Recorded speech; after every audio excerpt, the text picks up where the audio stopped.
Assalamualaikum warahmatullahi taala wabarakatuh. Pada Tuan Halim yang saya kasihi, lagi dimuliakan Allah SWT. Saya ada 3 soalan nak kemukakan pada Tuan Halim, iaitu soalan yang pertama, apakah yang dikatakan jangan sampai terlihatnya diri? Okey. Soalan yang kedua, apa bezanya Allah dan Muhammad Rasulullah? Siapa itu Allah dan siapa itu Muhammad Rasulullah? Sedangkan nama tu dua, Allah, Muhammad. Jadi apa perbezaannya? Okey, soalan yang ketiga, setelah kita kenal Allah, adakah perlu kita berdoa-doa? Sedangkan Allah tu Allah, apa perlukah Allah tu berdoa? Itu saja soalan saya. Maafkan saya Tuan Halim. Assalamualaikum warahmatullahi taala wabarakatuh. Waalaikumsalam warahmatullahi wabarakatuh. Alhamdulillahirabbil alamin. Salam kenal juga Cik Ali dari Malaysia.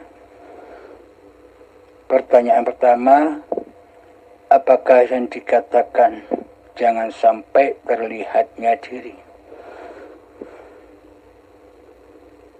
Bismillahirrahmanirrahim. Di dalam pengertian hakikat dan makrifat yang ada hanya diri Allah. Jadi jangan sampai terlihatnya diri manusianya. Karena bila yang terlihat diri manusianya, nama manusianya di hati ini, berarti yang jadi Tuhan, berarti yang jadi penguasa hidup dan badan ini adalah diri manusia itu sendiri. Nama manusia itu sendiri. Berarti kan tidak bertuhan, kecuali mempertuhankan hawa nafsunya sendiri, mempertuhankan diri manusianya sendiri, mempertuhankan nama manusianya sendiri di hati kita selama ini. Bagaimana mungkin kita bertuhankan kepada Allah, sedang Allah itu gaib di hati kita, sedang Allah itu mati di hati kita, sedang Allah itu tiada di hati kita. Berarti selama ini kan tidak menyembah Allah. Karena Allah tiada bagi kita, Allah gaib bagi kita. Bagaimana dikatakan menyembah, bagaimana dikatakan mengabdi, sedangkan syarat menyembah wajib Allahnya nyata. Bila Allahnya gaib, kan berarti batal persembahan kita selama ini. Akhirnya niatan-niatan sholat dan niatan-niatan ibadah kita melenceng jauh dari niatan awalnya. Awalnya diniatkan lillahi ta'ala, tapi praktek di dalamnya masih linafsi.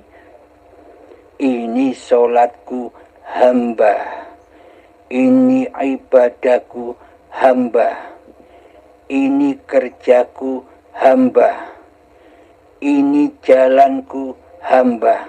Semuanya rojiun kepada Tuhan yang diwujudkan di hati kita selama ini. Siapa yang wujud di hati kita? Kan diri manusia kita sendiri. Kan nama manusia kita sendiri yang selama ini mentuhani badan-badan ini.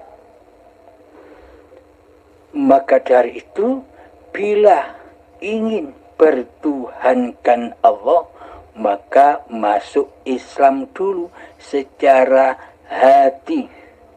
Karena selama ini Islam kita hanya sebatas badan-badan saja. Islam kita hanya sebatas syariat saja. Islam kita hanya kulit saja. Dan bertuhan kita selama ini juga angan-angan. Hanya angan-angan belaka. Hanya dusta belaka. Katanya bertuhankan kepada Allah, tetapi praktek hati kita selama ini mentuhani diri kita sendiri. Seolah-olah wayang yang lepas dari sang dalang. Seolah-olah wayang sudah mampu mendalangi dirinya sendiri. Kemudian dalangnya ditiadakan. Kemudian dalangnya digoibkan di hati sang wayang. Karena wayangnya seolah-olah sudah menjadi Tuhan. Selama ini kan kita yang merasa memiliki sifat-sifatnya Tuhan. Sifat-sifatnya Allah sudah kita akui sebagai sifat diri manusia kita selama ini. Wujud kita akui sebagai wujud manusia kita. Hidup kita akui sebagai hidup manusia kita. Kuasa sudah kita akui sebagai kuasa diri manusia kita. Ilmu sudah kita akui sebagai ilmu manusia kita. Kehendak sudah kita akui sebagai kehendak diri manusia kita.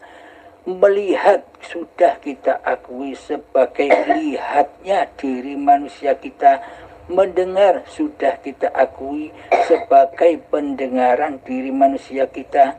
Berkalam sudah kita akui sebagai ucapan-ucapan diri manusia kita selama ini. Berarti yang ngaku-ngaku jadi Allah selama ini adalah kita sendiri. Mestinya bila kita bertuhan, maka kita tak boleh mengaku-ngaku sebagai yang empunya sifat-sifatnya Allah itu.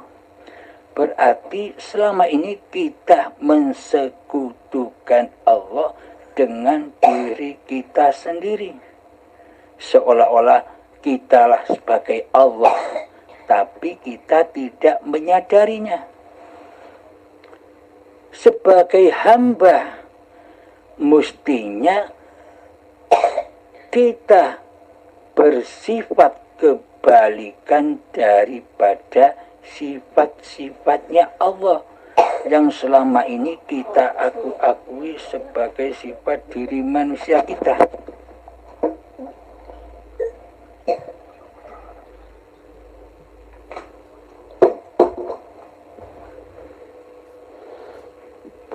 Bila Allah yang wujud, maka wajiblah bagi diri manusia kita adam, tiada. Bila Allah yang hidup, maka wajiblah kita kembali kepada kematian. Bila Allah yang berkuasa, maka lemahlah diri manusia kita. Mestinya yang jadi Allah, ya Allah dengan segala sifat-sifatnya. Dan mestinya kita sebagai hamba dengan segala sifat-sifat kebalikan daripada sifatnya Allah, yakni di dalam sifat muhalnya Allah. Begitulah yang dimaksud bertuhan. Namun akan tetapi bila yang selama ini mengaku-ngaku sebagai sifat-sifatnya Allah sebagai milik kita, berarti yang jadi Allah kan kita sendiri selama ini. Karena selama ini kita belum mengenal Allah. Siapa Allah itu? Karena hati kita selama ini buta akan Allah, maka kitalah yang jadi Tuhannya selama ini. Allah gaib, Allah tiada kewujudannya, Allah tiada kehidupannya, Allah tiada kekuasaannya di hati kita selama ini. Iya kan? Nah, bila kita mentuhankan Allah, mestinya yang wujud, yang hidup, yang kuasa di hati kita ya Allah, bukan diri manusia kita yang mentuhani di dalamnya. Inilah yang dimaksud bertuhan.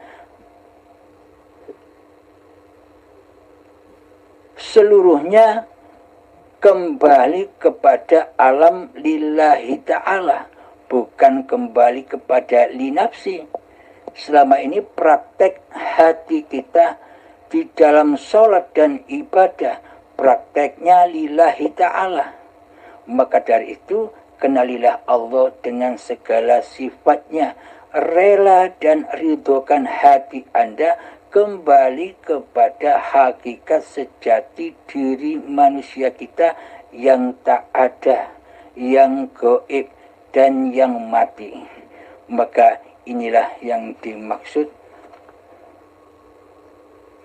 Jangan sampai diri manusia kita terlihat di dalam diri, yakni yang ada hanya diri Allah. Alhamdulillahirabbil alamin. Itu pertanyaan yang pertama. Pertanyaan yang kedua adalah, apa beda Allah dan Muhammad Rasulullah? Apa bedanya Allah dan Muhammad Rasulullah? Allah sebagai Tuhan pencipta seluruh alam, sedangkan Muhammad Rasulullah adalah yang dicipta dan yang diutus oleh Allah. Jadi Allah menciptakan khalifah-khalifah di bumi ini, wakil-wakil Allah di bumi ini. Yakni apa maksudnya wakil-wakil Allah? Wakil-wakil Allah itu adalah utusan-utusan Allah. Akan tetapi ketika di bumi mayoritas manusia ingkar kepada kekhalifaannya, diutus sebagai pengganti, diutus sebagai wakil, sebagai utusan Allah, malah manusianya yang menjadi Allah, yang menjadi ketua, tidak menjadi wakil lagi, malah manusianya menjadi ketuanya, malah manusianya menjadi Tuhannya di bumi ini. Coba cek hati kita. Selama ini kan yang mentuhani seluruh aktivitas badan-badan ini kan diri kita sendiri. Karena selama ini kita tak bertuhan. Karena selama ini seolah-olah kitalah yang paling wujud daripada Allah. Seolah-olah selama ini kitalah yang paling hidup daripada Allah. Nah, berarti kan posisi kita selama ini bukan menjadi wakil-wakilnya Allah, bukan menjadi khalifah-khalifahnya Allah. Kita berposisi sebagai Allah, tapi tidak kita sadari selama ini. Karena hati kita sudah keras, melebihi kerasnya batu, sehingga tidak menyadari bahwa apa yang kita lakukan selama ini salah.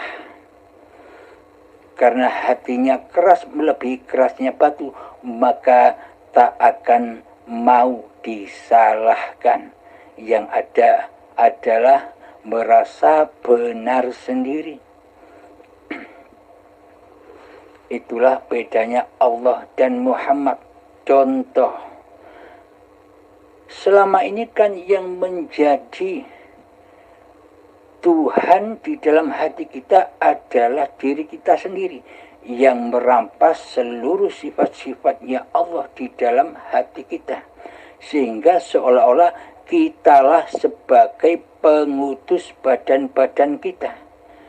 Badan ini diutus oleh diri kita sendiri, seolah-olah yang mengutus badan untuk mandi, yang mengutus badan untuk sholat, yang mengutus badan untuk ibadah adalah diri kita sendiri selama ini. Benar bukan? Berarti yang jadi Tuhan selama ini kan bukan Allah, yakni diri manusia kita sendiri selama ini yang mentuhani badan, yang mengutus badan. Maka dari itu, apabila hamba sudah kembali ke dalam kesejatian hakikat diri manusianya yang tidak ada, yang tidak hidup, yang tidak berkuasa, maka setelah manusianya runtuh kerajaannya, maka Allah lah yang nyata, Allah lah yang hidup, maka Allah lah yang mengutus Muhammad Rasulullah, yakni badan-badan manusia inilah Muhammad Rasulullah. Jadi kita menyadari bahwa tindak lakunya badan ini diutus oleh hidup. Karena hidup yang selama ini kita akui sebagai hidup kita itulah Allah. Bismillahirrahmanirrahim. Allahu la ilaha illa huwal hayyul qayyum.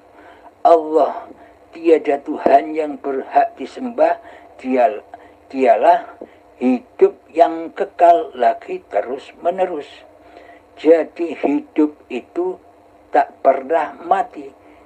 Hidup itu terus menerus sejak sebelum Nabi Adam hingga kini, hingga akhir zaman nanti hidup tetap ada. Manusianya yang mati, manusianya yang gaib, manusianya yang tiada. Itulah perbedaan. Dialah Allah yang hidup. Jadi hidup ini Allah yang mengutus Muhammad Rasulullah, yakni badan-badan ini diutus Allah untuk sholat, badan-badan ini diutus Allah untuk ibadah, badan-badan ini diutus Allah untuk apa saja sejak bangun tidur sampai tidur lagi, seluruhnya di dalam kepengurusan Allah. Seluruhnya diutus oleh Allah, yakni dihidupi oleh hayatullah. Tanpa hayatullah, manusia tidak bisa beraktivitas apa-apa. Aktivitasnya manusia adalah karena dihidupi oleh Allah, bukan hidup sendiri. Bila manusia itu punya hidup sendiri, tidaklah mungkin Allah menghidupi manusia karena punya hidup sendiri-sendiri. Bila hidup itu banyak, maka Allah tidak kuasa. Maka dari itu esakanlah hidup. Hidup itu esa. Bismillahirrahmanirrahim. Qul, katakanlah wahai Muhammad kepada seluruh manusia, huwa, hidup itu adalah Allahu, yang bernama Allah itu Ahad, esa. Jadi hidup itu esa. Jadi Allah itu esa. La hayatan illallah. Alhamdulillahirabbil alamin.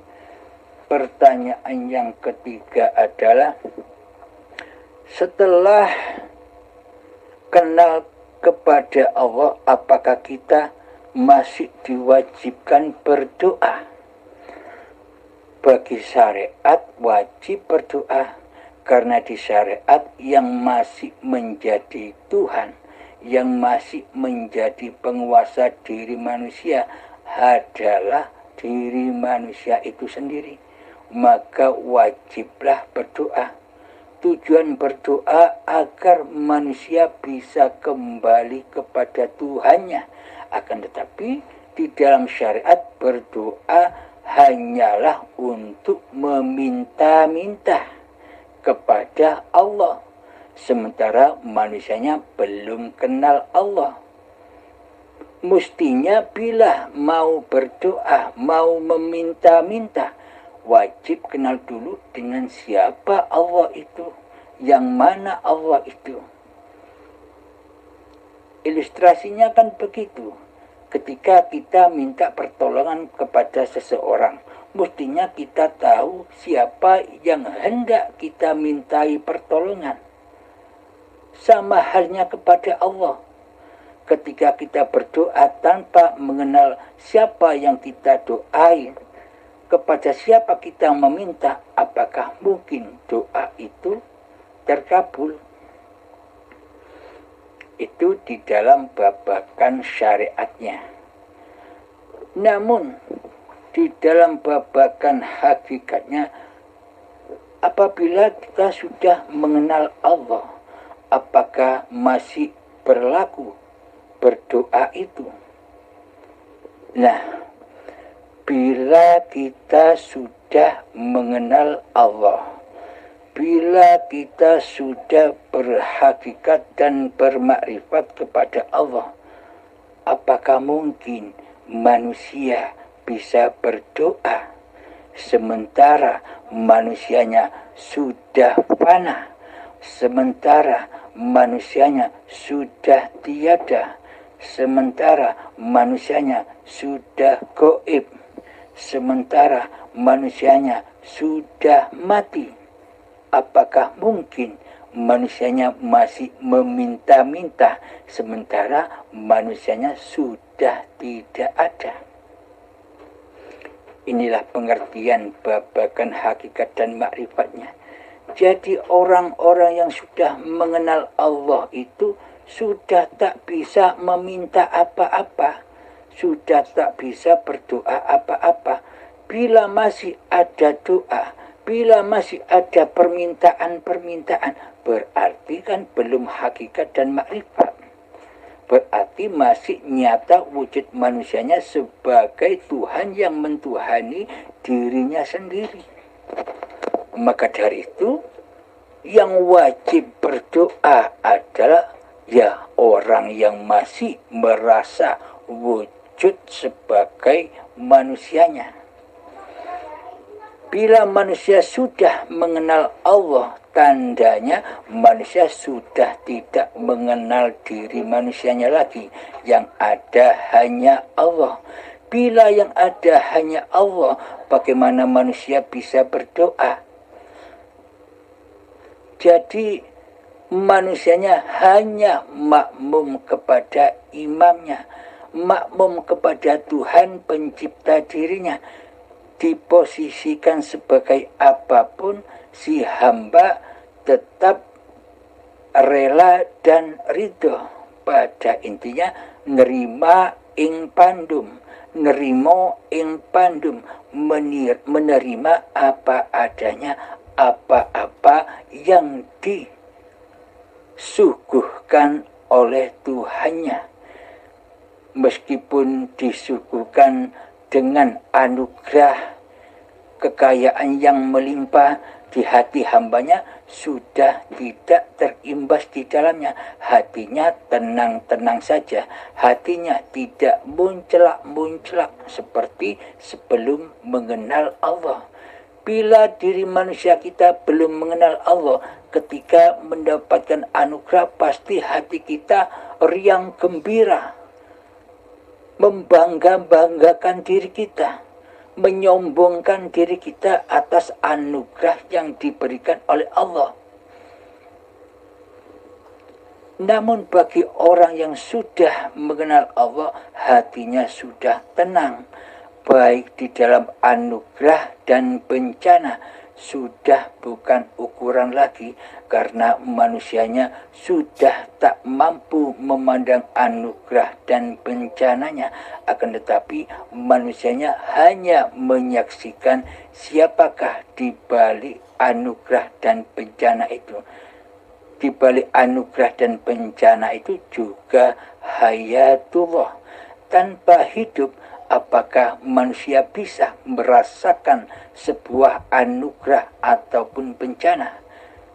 Dengan hiduplah manusia bisa menyaksikan anugerah dan bencana. Jadi anugerah dan bencana itu adalah lakonnya Allah sendiri. Sandiwaranya Allah sendiri. Pagelarannya Allah sendiri. Jadi bagi orang-orang yang sudah kembali kepada Tuhannya, maka sudah tidak memandang dunia lagi. Akan tetapi sudah akhirat. Akhirat itu akhir. Akhir menjadi rajanya diri. Akhir menjadi Tuhannya diri. Akhir dari menjadi penguasa diri manusianya. Akhirnya itulah yang disebut akhirat. Akhirat yang ada hanyalah Allah. Maka teraplikasikanlah doa Rabbana atina fid dunya hasanah wa fil akhirati hasanah wa qina adzabannar. Jadi doa aplikasi Rabbana atina fid dunya hasanah ini hanya bagi orang-orang yang sudah kembali kepada Tuhannya. Di dunia penuh dengan kebaikan dan di akhirat pun juga penuh kebaikan. Maka terhindarlah mereka dari azabnya api neraka. Jadi anugerah ataupun bencana itu sudah tak terimbas di hatinya. Meskipun kelihatannya kelihatannya manusia itu sedih, tapi di hati sang Salik hatinya biasa-biasa saja. Ketika pun anugerah datang, hatinya pun juga biasa-biasa saja. Karena mereka menyadari yang mendatangkan anugerah dan bencana juga Allah. Jadi yang disaksikan hanya Allah. Alhamdulillahirabbil alamin. Semoga kita semua selalu dibimbing hati kita semua oleh Allah, dijaga oleh Allah. Alhamdulillahirabbil alamin. Akhirul kalam. Assalamualaikum warahmatullahi wabarakatuh.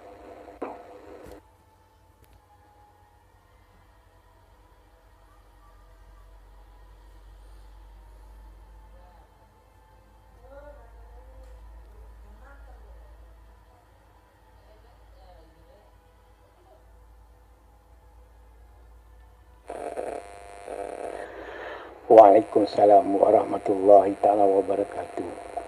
Alhamdulillah, syukur pada Allah SWT.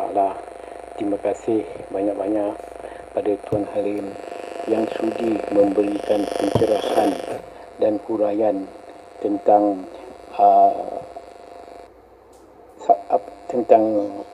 apa, jangan sampai terlihat adanya diri, apa bezanya Allah dengan Muhammad, dan setelah mengenal diri tak perlu berdoa-doa.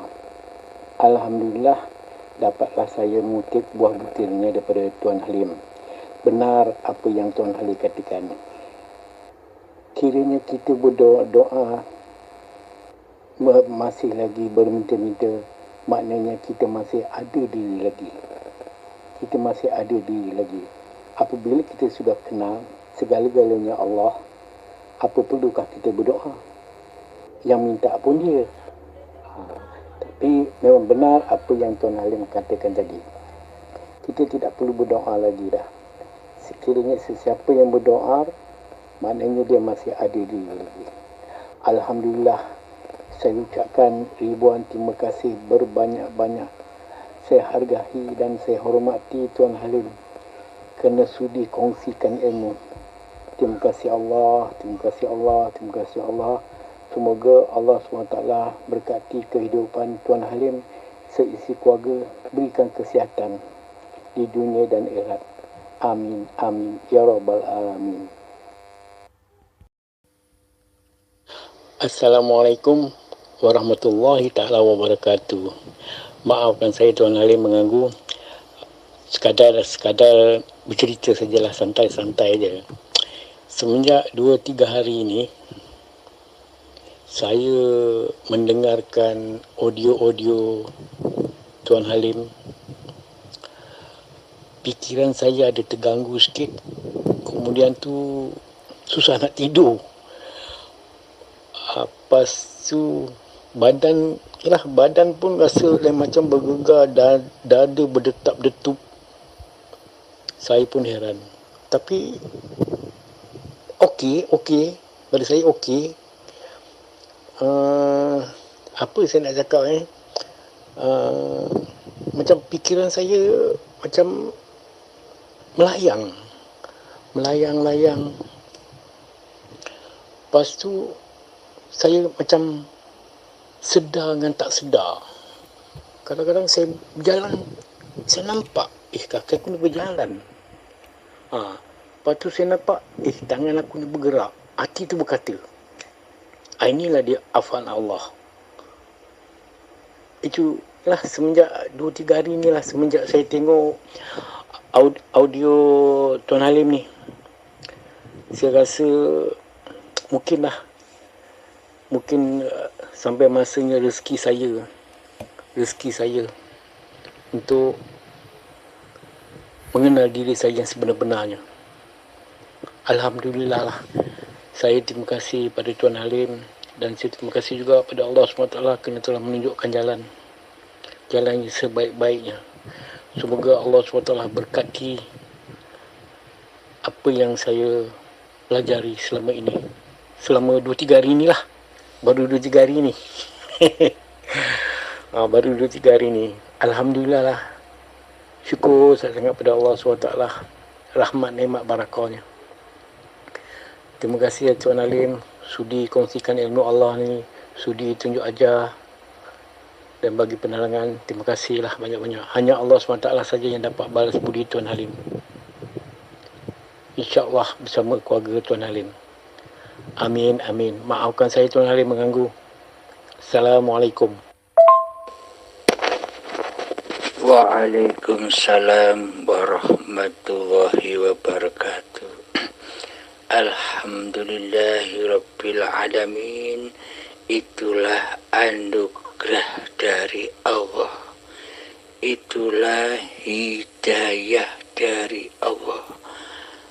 Anugerah dan hidayah yang seperti inilah yang dicari-cari semua manusia. Memahami siapa Tuhan pencipta diri manusianya inilah yang dicari-cari manusia. Yang meyakini bahwa Tuhan itu ada. Setelah Anda bisa merasakan af'alullah, berarti af'al hambanya kan tiada. Af'al manusianya kan tiada. Maka nyatalah af'alullah. Jika masih ada hambanya, berarti af'alnya hamba sendiri, li nafsi. Namun jika hambanya sudah tak merasa beraf'al, tak merasa bergerak, tak merasa sholat, tak merasa berpuasa, tak merasa bertindak tanduk, nyatalah semua itu adalah af'alullah. Hal yang demikian inilah yang dimaksud mengabdi. Hal yang demikian inilah yang dimaksud menyembah kepada Allah. Yakni menyembah bukan seperti pandangan-pandangan manusia. Ada yang disembah dan ada yang menyembah. Jadi ada dua.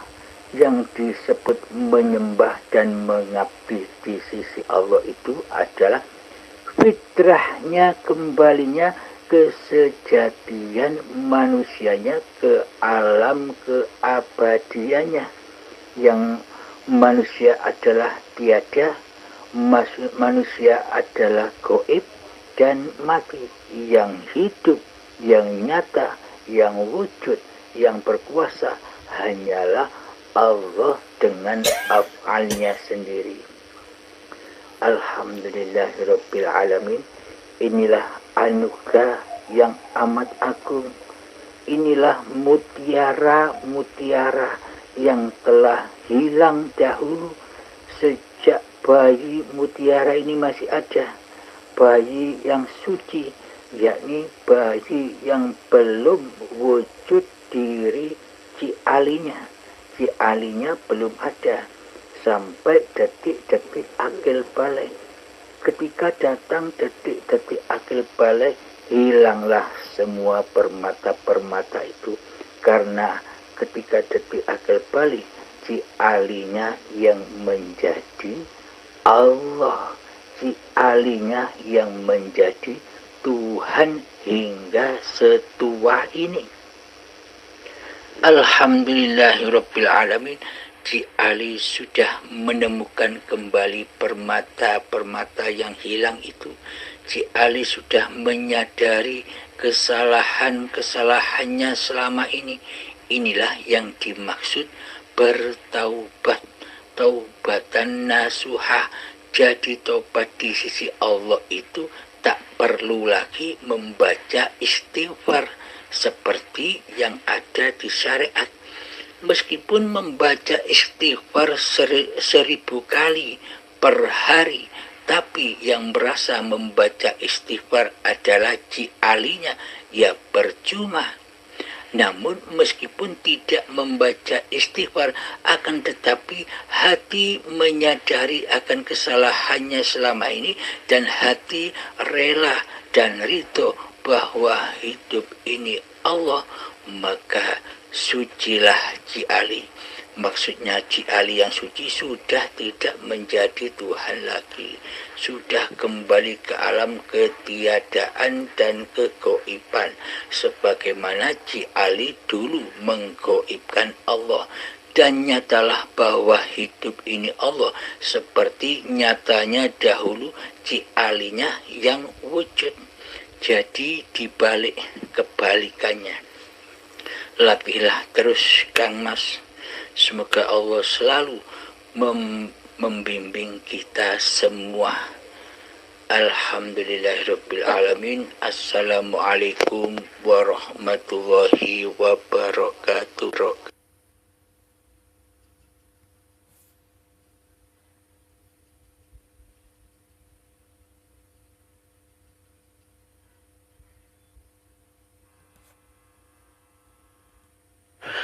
Waalaikumsalam warahmatullahi taala wabarakatuh.